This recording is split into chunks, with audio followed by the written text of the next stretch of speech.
We're here today to learn more about what happened 111 years ago, or really more precisely 113 years ago, way back in 1903, when the idea emerged for what eventually became this fine institution. Our lecturer today is uniquely situated to reflect on history and the history of Nebraska's political system, because he is, at the time he left office, he was the longest-serving Speaker of the legislature. Now, that wasn't back in 1903, but it was several years ago. Many of us here remember Senator Doug Christensen serving Legislative District 37, which is now served by Senator Galen Hadley, former Dean of the College of Business and Technology here at UNK. Senator and now Chancellor Christensen served 14 years in the unicameral, and as an attorney and lawmaker who grew up in Nebraska, he has a special appreciation for political history and understands, as only a politician could, the drama and the intensity that historic decision-making causes amongst lawmakers. The siting of the Nebraska Normal School in 1903 was one of those historic and history-changing debates. Chancellor Christensen captures this story well and presents it to you today as a way to better understand what makes University of Nebraska at Kearney unique, and a beginning and fitting kickoff to this year's celebration. Now, you may have noticed that my remarks thus far have been relatively well scripted, and I've stayed to that script. At this point, I must say that Kelly Bartling, Assistant Vice Chancellor for Communications and Community Relations, has made a serious mistake. She has allowed me at this point to make some personal comments. I won't be long, but I thought I might comment on my personal journey here at UNK. And that began some 46 years ago as a freshman at Kearney State College. Actually began prior to that. I've been an employee in the grounds crew at UNK when it was KSC in the 1960s. I was a student here, have been a faculty member here, and also an administrator. As a groundskeeping employee in high school back in the 1960s, just a brief story, and Kelly's getting a little nervous, I suspect, but just a brief story. I was running one of the old clumsy riding lawnmowers we had back in the 1960s. Noisy, smelly machine. I was on the east side of Cushing Coliseum, going back and forth below a single-story panel of windows and classrooms. Coach Charlie Foster, Foster Field, some of you knew Charlie, Coach Foster, was conducting a class. I think he was holding an exam that day because he was sitting at his desk. Well, I blissfully mowed under the window in one direction and noticed that Coach Foster lifted up his head and looked out the window. It didn't register with me, so I blissfully mowed back in the other direction and noticed that he stood up at that point. I made a third pass and he came to the, well, he didn't come to the window, he charged the window, and it was open, and he gave me some very succinct directions on when and how I ought to really be mowing.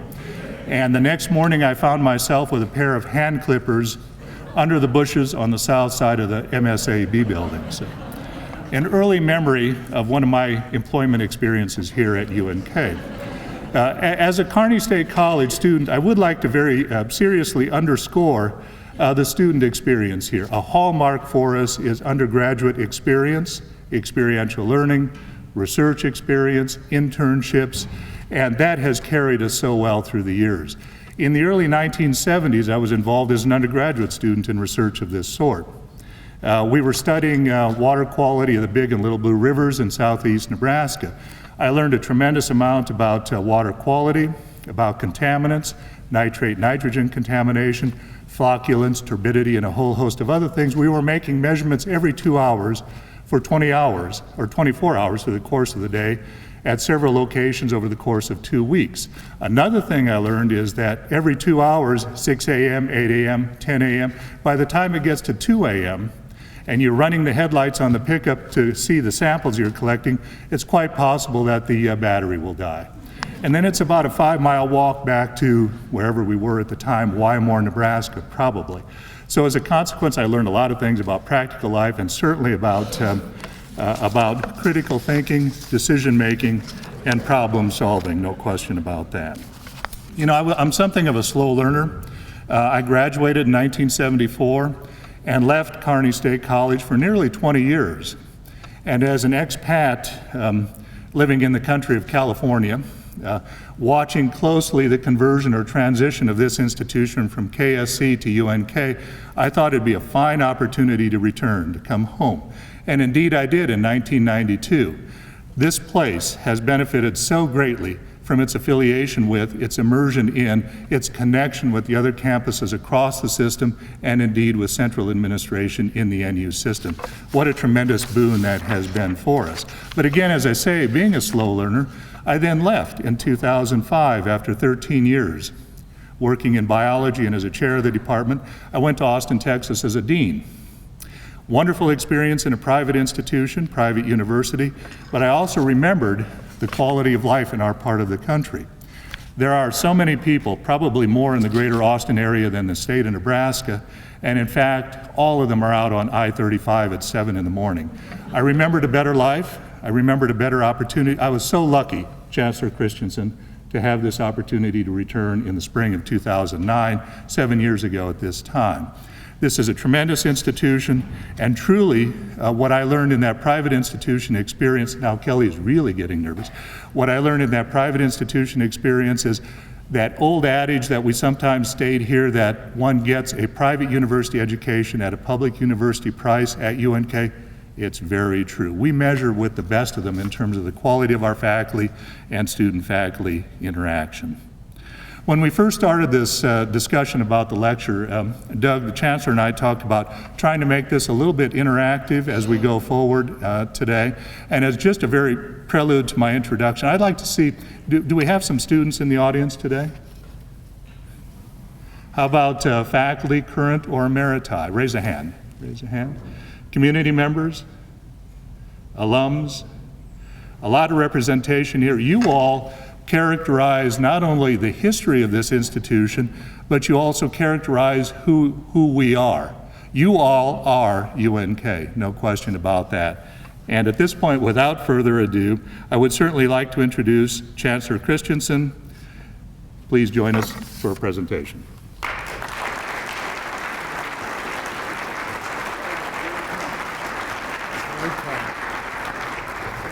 Thank you, Charlie. That was very kind. Most times I thank you for having my mother write the introductions, but she's here today, so I can't use that line. I don't know, maybe the lights if we might be able to see the slides a bit better if some of the lights were down just a touch.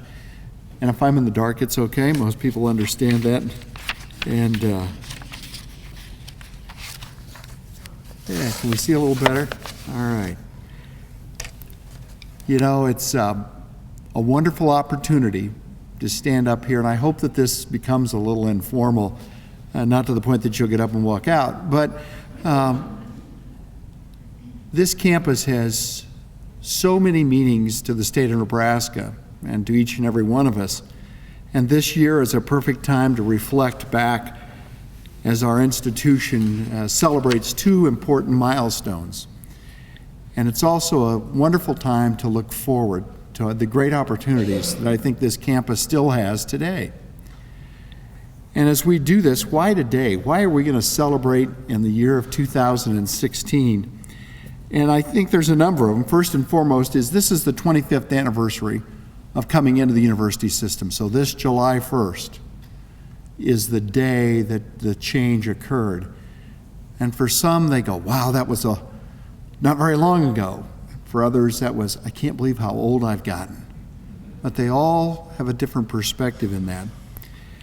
But also that this is a time to reflect back that the last 25 years have seen more change on this campus than the 86 previous years combined. And to understand and appreciate the last 25 years, I think we need to understand a little bit about the beginnings of our campus.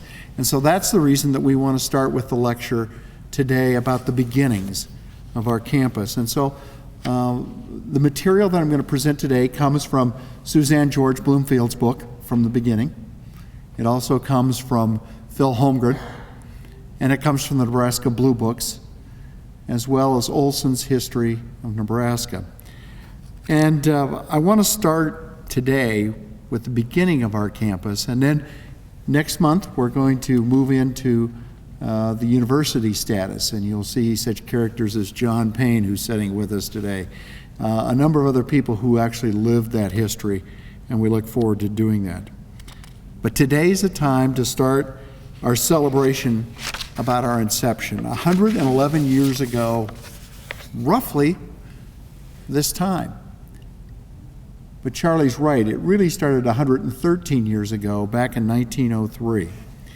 And so as we began during a 15-year period of time, in the 1870s and the 1880s, Kearney grew from a town of roughly 250 people to a town of 10,000 in about 15 years. Dramatic growth. They were becoming known as the electric city of the Midwest because we had trolley cars, we had electricity in our businesses, in our homes. We had one of the first hydropower plants west of the Mississippi. Kearney was extremely progressive. And in 1892, there were talks about, let's move the capital of the United States to Kearney. Yeah, they're progressive, middle of the country, good and decent people. My guess is we're really glad they didn't do that because of the influence of who would follow with the capital. But then came a devastating drought in 1893, 94, 95. You saw the legislature actually appropriate money to help people in western Nebraska. Now, it wasn't very much, but there was a tremendous drought that really had a great economic impact on this city. The city had made a huge gamble, economic development, if you will. They had the second largest industrial structure, a huge giant cotton mill, the second largest in the state of Nebraska of any type of manufacturing. It shut down because of the drought. And within a couple of years, the population was cut in half in Kearney. And so we had this huge upheaval in the community. To say that their morale was down was an understatement. But it was really a very important time. The times began to change. At the turn of the century, Kearney was in a recovery mode. They began to get their momentum back. Westward expansion in Nebraska was in full force at that point in time, and an essential part of the development of the westward expansion in Nebraska was education. They obviously didn't have manufacturing and lots of jobs, but they had wonderful land, they had people, but they needed education. And in particular, what they wanted was the development of more education, and that would have been teachers. And so the training offered by the normal schools, and a normal school, as some of you will well know, is the training of high school graduates in education, how to teach to become a teacher. And many of them, you would teach them the standards and the norms of being a teacher, and thus the word normal came into play. And for many of the normal schools, as we know, they moved into four-year regional institutions that had very comprehensive missions. Our institution is clearly one of those, and that's the history of our institution. Perhaps you know of another well-known normal school, the University of California at Los Angeles. UCLA was a normal school at one point. And if you look back in our country, at 1905, only 5 or 6% of the Americans graduated from high school at that point in time. So to have the thought in rural Nebraska that we needed teacher preparation, teacher training was really a bold and sort of a far out notion. It was very difficult. And for a young state, that was really a big, big step.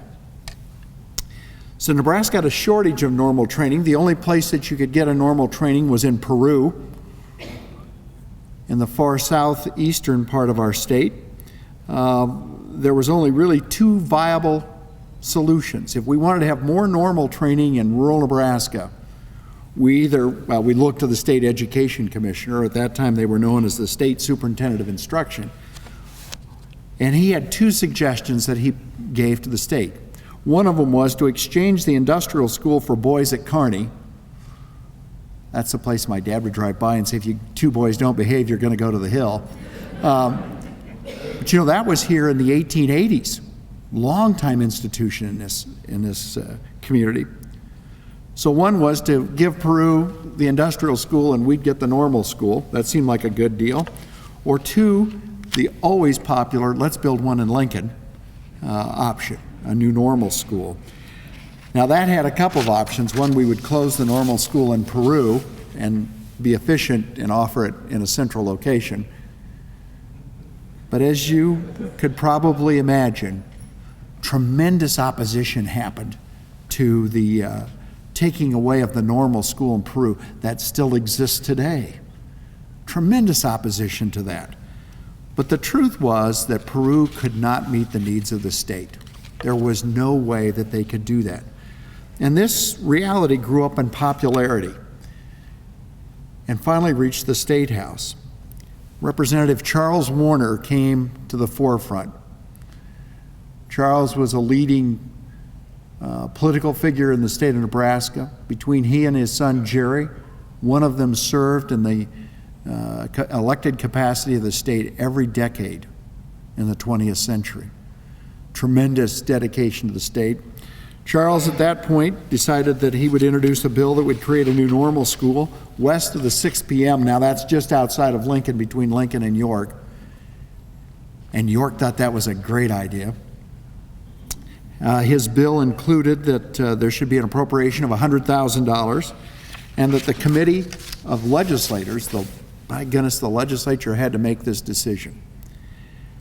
And he also had a provision, much like we see today, that whatever community got this had to have a little skin in the game. And so the community to be considered must give 20 acres of good valued land and $10,000. That was their skin in the game. Now, the legislative process acted extremely quickly. So this was introduced in January, and by March 26th, which is light years, of course we had a bicameral at that point, the bill was passed, but it was, as all good bills are, the appropriation was cut in half. And the political maneuvering began, and so the amendment came that would go to the 98th meridian, anything west of that. Well, if you see this map, you've got Central City, who's really nervous. They're right on the line, and York is right on the line, or not York, Aurora. So just to make sure, the bill got amended to move the line 5 miles east of the 98th meridian to make sure that Central City and Aurora were candidates. Of course, the first opposition came from York. This all of a sudden became one of the dumbest ideas in the world once the line got moved. The legislative selection got scrapped. It was too hot of a decision, so they gave it to the State Board of Education. And they did, interestingly enough, cut the requirement for cash from the community. Again, York was very, very upset. They lobbied the governor to have the bill vetoed, and at the last minute, of course, they were not successful. And as soon as the bill was signed on that day, the legislator from Aurora, I mean, he didn't have his cell phone, right? He ran out into the rotunda and they sent a telegraph back home, get started. This is a plum. And so the communities wasted no time in marshaling a lot of their forces together to win this new plum. Before the selection ever began, however, there was a vacancy on the State Board of Education. And now realize there were 6 members of the Board of Education plus the superintendent, or what we know as the Commissioner of Education at that point in time. And so all the communities began to parade into the governor's office wanting, here's who we think you ought to appoint to the state board. Oddly enough, Ord thought that somebody from Ord ought to be on there. A wide variety of suggestions. At the last minute, the governor appointed the superintendent of schools from Lexington. And so the full committee came into play. Here you'll see that list of board members and where they're from Omaha, Pierce, Lincoln, Peru. Mr. Majors, Tom Majors, was a huge political figure at that point, commanded lots of power in the state. Mortensen was a state auditor, I believe, from Ord. And there you'll see the Mr. Fowler at the end. Keep track of his name. He'll come into play later in the story. So as soon as they got this committee together and got them started, there were many issues that had to be decided. Peru obviously was the major player. They had the existing institution and they had the political power. And so their goal was as far away from us as possible. It was a real simple concept. July 28th was selected as the date to officially open the bids. They had a bidding process, and those officially competing were Alliance, Ainsworth, Long Pine. That's got a ring. University of Nebraska at Long Pine. But Fairfield, Central City, Lexington. Lexington got in only after they had a member get appointed to the state school board. So they were not considered a serious candidate. They were sort of opportunistic, just in case things fell apart. Ord, Kearney, Gothenburg, Broken Bow, St. Paul, Hastings, Holdridge, Aurora, and North Platte. Each one of these communities had local committees formed to develop a strategy and garner support. So they not only raised money, but they began to plan visits. There was the lure of great economic benefit. Even back then, people were motivated by great economic impacts. Kearney, for example, started to meet the December before the legislative session started. They'd kind of gotten word that things might start to happen, and they wanted to get a head start. Very similar to the attitude today in this community. We're going to get a head start. On May 5th, obviously, City Hall here in Kearney, and their City Hall was probably old at that point, there was standing room only, as a great crowd from Kearney joined to generate some financial support. And they believed the new school would bring as much as 500 more families to the community, 1,500 students eventually. And more importantly is that real estate would become very valuable in the city of Kearney, and new businesses would be drawn to the community. They saw this as the salvation, and oh, how right they were. Now, Kearney and Hastings were thought to be disadvantaged in this fight, and the reason is, one, they had existing state institutions. So the regional center was located over in Hastings, and obviously we had the industrial school for boys. The governor had recently vetoed, like all good governors do, vetoed money for Peru.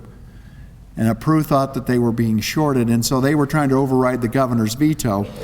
And at that time, Mr. Majors from Peru went over to his good friend, the legislator from Hastings, and said, "Hey, help me overturn the veto." He must have not tried very hard, because Hastings figured they were out of it, because Majors was so mad at the Hastings legislator for not voting for the override. And so they were worried about that. Ord appeared to have a strong bid and was considered the favorite, as well as probably Aurora. Everybody went in to see the state superintendent. There was a line. There wasn't a whole lot of media coverage out here, but in Lincoln it was pretty much cause celeb to go watch which group came to Lincoln that day to get in line to see the state superintendent, because they had to get their points across. Hard to believe. Most of them pointed out the strengths of their community, but the temptation to point out the deficiencies in their neighbors was really strong. Hastings in particular spent a lot of time attacking Kearney and Aurora. Now, the board at this point decided that we need to be involved a little more. So we're going to set aside the month of August, and we're going to visit each site. And we're going to go take a good look and see what's out there. And everybody got notified of when their date was. They were prepared, not a problem, except Alliance. They had a little bit of a problem. Their date got changed, so the state board sent them a letter. The state board showed up, and there was nobody there. The letter, it never got delivered. They went to the post office and found the letter had been discarded in the post office. Tough deal. August was spent with the visits. They were marked particularly by long speeches, fine banquets. For example, Long Pine, they had a special chef come in, did a 9-course dinner for the group, and of course you had to have local talent. So whether it was music, a band, or some other sort of performance, they did that as well. Kearney's bid was very generous, and so they offered the Green Terrace Apartments as a residence hall. That was valued at $50,000, hard to believe. That was quite a bit of money at that point. They offered 23 acres of land instead of the required 20, and they offered them free water from Kearney Lake.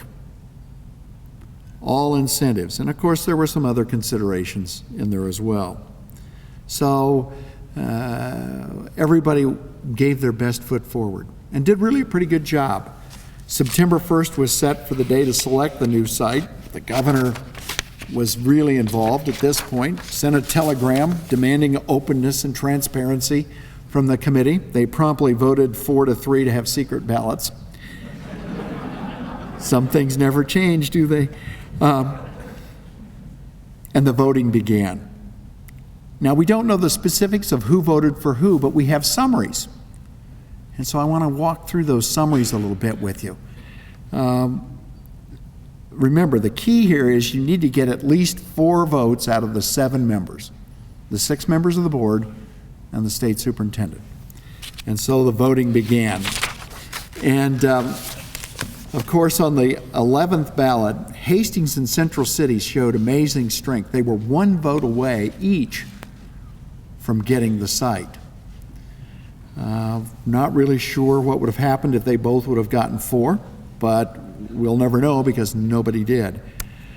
There was no winner. The voting continued, and it continued, and it continued.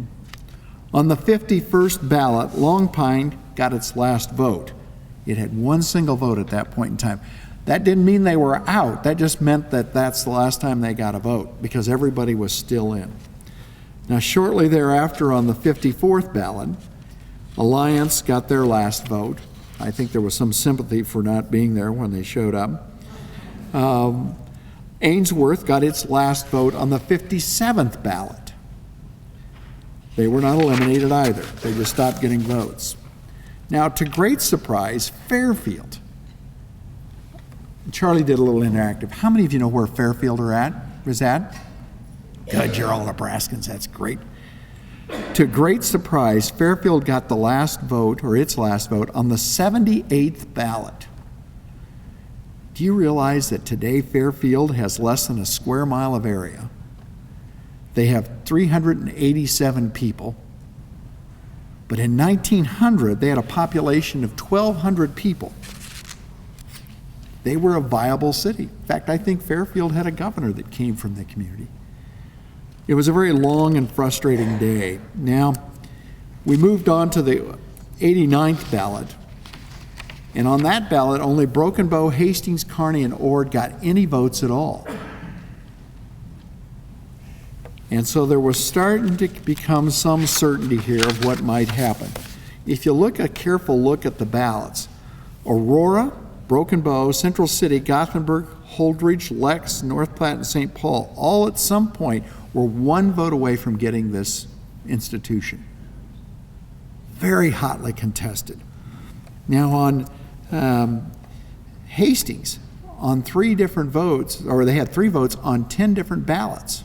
They showed considerable strength, and Ord had 3 votes on 5 ballots.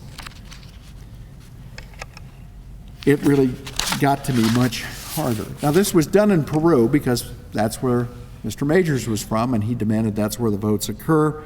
There wasn't any live coverage, so we didn't have breaking news where Fox or CNN would break in and cover this. But Kearney showed perhaps the most consistent strength. And I think people took them for granted a little bit. They had 3 votes on 27 different ballots during the first 110 votes. Okay, let's think about that. They started roughly in the early to mid-morning, about 9 o'clock. They didn't finish the voting until 3. 6 hours, and you took 110 votes. That's about every 3.5 minutes. Now, you'd have to have some time for contemplation. You'd have to have some time for collecting the votes. I assume they took some breaks. But think of that, 6 hours of voting every 3.5 minutes. So there couldn't have been a lot of discourse, or maybe there was tremendous discourse and we had rapid-fire voting. We'll never really know. But there had to be a lot of talk of compromise at some point. Much of the voting had been done right one after another, and then it happened. On the 111th ballot, Kearney received the minimum of 4. Not exactly a landslide, but they won. And the official reasons were stated. Deciding for Kearney was central location, railroad accessibility, their dense population, and the offer of good old Green Terrace. What you knew as Cockroach Hall, Mom, won the day. The news came out about 3:15 in the afternoon, and in Kearney at that point, the steam laundry and the flour mill whistles, they had big, large whistles, they began to blare, and everyone, it was reported, everyone and everything that could make noise in the town let it loose. The Kearney Democrat paper gave this first reactions. The whistles blew, the cannon roared, the people yelled, the eagle soared. Crocker, Gregg, Thomas, and Brown can have the best in this man's town. They were Kearney's committee that had planned the visit. Hard to believe, Ord, through its representative on the board, protested, saying that the bid wasn't correct, the location wasn't geographically correct, that the building was of no value, the cash bonus was insignificant, that there was no appreciation on behalf of the city of Kearney,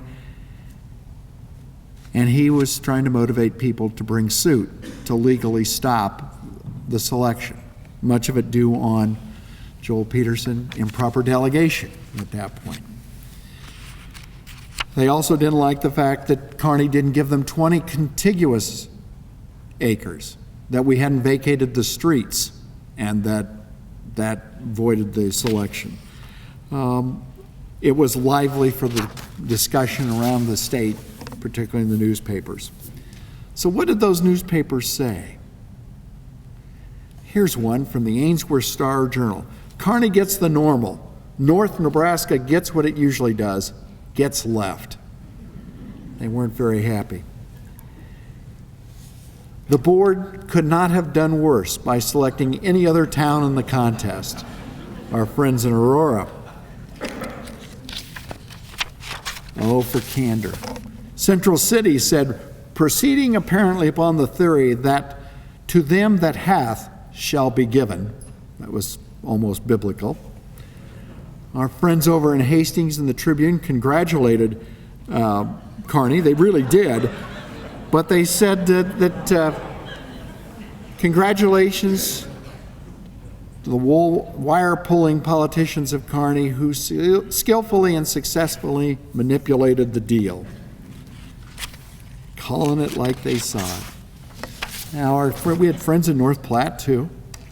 The school is the biggest thing in the town that Kearney has ever captured. It's worth 20 cotton mills. Now, think of that. If we had the second largest industrial plant in the state, to get 20 of those was a huge compliment by North Platte. And I think they actually were very, very right. Ord might have been the topper. Their quote's too long for me to put up on the screen, but I thought I'd read it to you. The farce entitled The New Normal School, in which the Normal School Board were the chief comedians, has at last ended, at least as far as their acting is concerned. The closing act of the comedy was the location of the Normal at Kearney, and the funny part of the play was the fact that the 4 men who placed it there knew from the start it would go to Kearney, after all the junketing trips had been had and the banquets offered and sampled. Most papers and most of the communities who were unsuccessful were obviously disappointed. This was a hot political topic. Most of the headlines read, Kearney gets the normal. Very fact-driven. Of interesting note, I think, Julie, are you back there? I thought I saw Julie Spears. Thanks for coming, Julie. Interesting that the headline of Kearney getting the normal school in the Kearney paper at that point was a page 3 headline, and the Kearney Democrat had it on page 5. They were not headlines on the front page. Maybe the Aurora Sun best summed up the feelings of the losing communities. Their quote from their editorial was, "From a moral standpoint, the board selected the worst in the entire list of 15 towns, a place that is noted for its domineering saloon element and grafters on behalf of houses of prostitution." Maybe there is something to student recruiting. It certainly seems that it is not to be the town that offered the best inducements, clean surroundings, morally, that should be entitled to this school, but the town that could show the least cash, the greatest number of saloons, the greatest numbers of houses of prostitution, and ungodly surroundings should win this state prize. As an institution that you desire to have your boys and girls attend to procure an education, all things considered morally and otherwise, the board selected practically the worst as far as present and future educational needs are concerned. That's pretty harsh. Now, by the end of the fall, of course this happened in September, the lawsuits had died down, the great uproar had subsided. We made some changes. We vacated those streets. We did a few other things. The Attorney General signaled all was good with the bid. And within the year, the cornerstone was laid, and scores of people were invited to participate. We've all been to those sorts of gatherings. It was set for October 18th in 1904. Now, you'd think in late October, mid to late October, that you wouldn't really worry about thunderstorms. Nothing comes easy. I think if I had to give one label to this entire process, nothing comes easy to Kearney. But as always the case, there was a good crowd, but severe thunderstorms with hail interrupted the ceremonies. The accounts of the day recorded that neither the roll of thunder nor the pelting of rain and hail could dampen the enthusiasm of this memorable gathering. Chancellor Andrews from the university came out, and he was one of the keynote speakers. And he spoke to the people of the city of Kearney, and it's summarized this way. 1, the bestowal of this magnificent institution carries with it a great responsibility. And in the citizens of this city rests the great measure of the success or failure of the school. I think he was very, very accurate. Number 2, the moral atmosphere of the city must be kept up to the highest standards. Well, we're 2 out of 3. The citizens of the community must see to it that the hucksters are not allowed to charge exorbitant prices for the things students were compelled to buy. Good policy.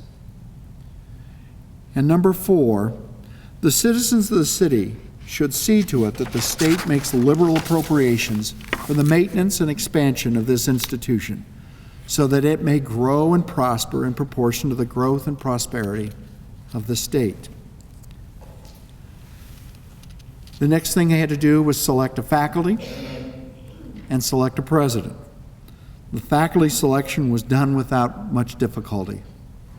Great enthusiasm to come and teach here, very attractive, and a fine faculty was selected. The president was a different story.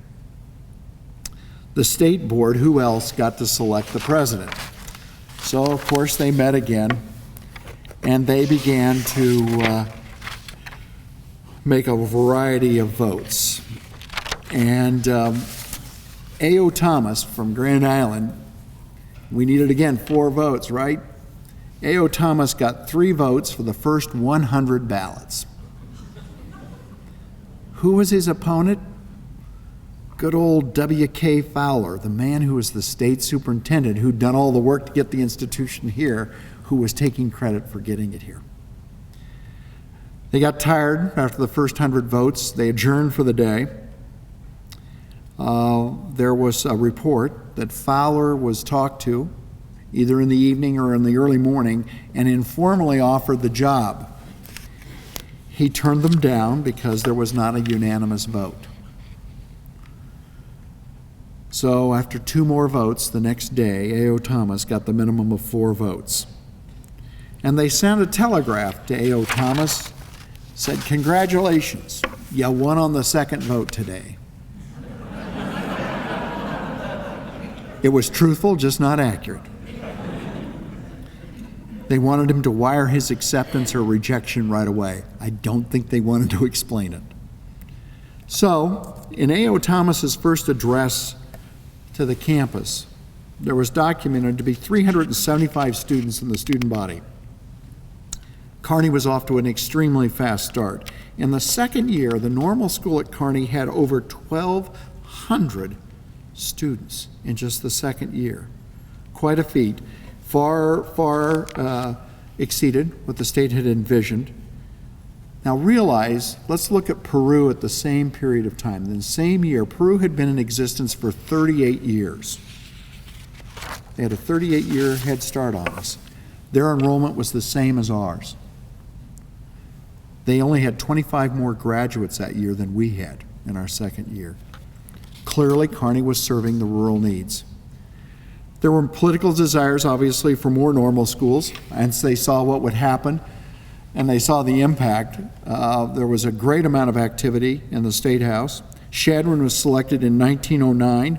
They gave a gift of 85 acres, and they opened in June of 1911. Now, it took them 13 years to get 50 graduates and 17 years to break 100 students. So there's a huge difference there in the beginning. In 2 years, we had 1,200. Now, Wayne was a well-established private normal school and was purchased to come into the state normal school in 1910. It took them 5 years to get over 50 graduates. Kearney had 65 graduates that first year. And it only took us 8 years to get over 100 graduates. So the start of the Kearney Normal School, it's never been easy. The school was born out of necessity. We've always been serving the necessity of the state. All of our normal schools matured. They grew into regional comprehensive institutions in the 1960s. And the winds of rural needs swept across the state once again in the 1980s. Kearney continued to grow and, in fact, outgrew that state college system. And it was another historic event as Kearney began to operate as a university. But the real question was, which system? Did they operate on their own, or did they become part of the university system? Now, in April, we're going to explore the next move to the university system of this institution. I really hope that you'll get a chance to join us for that. I think that there's a tremendous interest, and there are great stories to be told by people who lived it at that point in time, and that's our hope to do that next month in April. Thank you for coming. I'll see you at the